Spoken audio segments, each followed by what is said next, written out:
Are you ready to be your most radiant, beautiful self?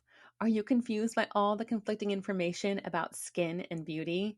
You're not alone. And there is not one simple answer. There are many pieces that add up to a whole. Society often views beauty from the physical, external angle, typically in even unrealistic and harmful ways, while spiritual communities often only focus on inner beauty, often rejecting the outer beauty altogether and judging those of us who like to express ourselves through fashion, makeup, and with a little bling. I'm here to tell you that you can have it all. In fact, you can't have true beauty until you are owning your personal power and beauty, both inside and out. Hi, I'm Lisa Eddy, your host of the Sacred Beauty Lifestyle Podcast. I'm so glad that you've made your way here and that I'm now sharing these podcasts here on YouTube.